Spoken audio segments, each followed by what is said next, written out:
നമസ്കാരം. എൻഫോഴ്സ്മെന്റ് ഡയറക്ടറേറ്റിന്റെ എല്ലാ ഓഫീസുകളിലും CISF ഉദ്യോഗസ്ഥരെ നിയമിക്കുമെന്നുള്ള അറിയിപ്പുമായി രംഗത്തെത്തിയിരിക്കുകയാണ് അമിത്ഷായുടെ നേതൃത്വത്തിലുള്ള കേന്ദ്ര ആഭ്യന്തര മന്ത്രാലയം.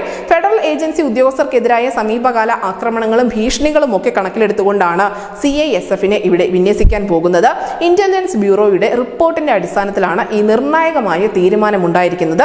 തുടക്കത്തിൽ കൊൽക്കത്ത, റാഞ്ചി, റായ്പൂർ, മുംബൈ, ജലന്ധർ, ജയ്പൂർ, കൊച്ചി എന്നിവിടങ്ങളിലായിരിക്കും എൻഫോഴ്സ്മെന്റ് ഡയറക്ടറേറ്റുകളിൽ CISF ഉദ്യോഗസ്ഥരെ സുരക്ഷയ്ക്ക് വേണ്ടി നിയമിക്കാൻ പോകുന്നത്. രാജ്യത്തുടനീളമുള്ള എൻഫോഴ്സ്മെന്റ് ഡയറക്ടറേറ്റിന്റെ തിരച്ചിലുകളിലോ അന്വേഷണങ്ങളിലോ തടസ്സങ്ങൾ ഉണ്ടാകാതിരിക്കാൻ അർദ്ധ സൈനികരെ സ്ഥിരമായി വിന്യസിക്കുമെന്നുള്ള വിവരം കൂടി പുറത്തു വരുന്നുണ്ട്. ജനുവരി 5-ാം തീയതി EDയുടെ കൊൽക്കത്ത യൂണിറ്റിന്റെ ഒരു സംഘത്തിന് നേർക്ക് വലിയ രീതിയിലുള്ള ആക്രമണം ഉണ്ടായിട്ടുണ്ടായിരുന്നു. അതിൽ 3 ഉദ്യോഗസ്ഥർക്ക് കാര്യമായി പരിക്കേൽക്കുകയും ചെയ്തിരുന്നു. അതുപോലെ സന്ദേശ് ഖാലിയിൽ തൃണമൂൽ കോൺഗ്രസിന്റെ നേതാവായ ഷാജഹാൻ ഷെയ്ഖിനുമായി ബന്ധപ്പെട്ട കേസുകളിലൊക്കെയും അന്വേഷണം പുരോഗമിക്കവേ അല്ലെങ്കിൽ അദ്ദേഹത്തിന്റെ വസതിയിലേക്കൊക്കെ പോകുന്ന സാഹചര്യത്തിൽ അനുയായികൾ ED ഉദ്യോഗസ്ഥരെ ആക്രമിക്കുന്ന സംഭവങ്ങൾ ഉണ്ടായിട്ടുണ്ടായിരുന്നു.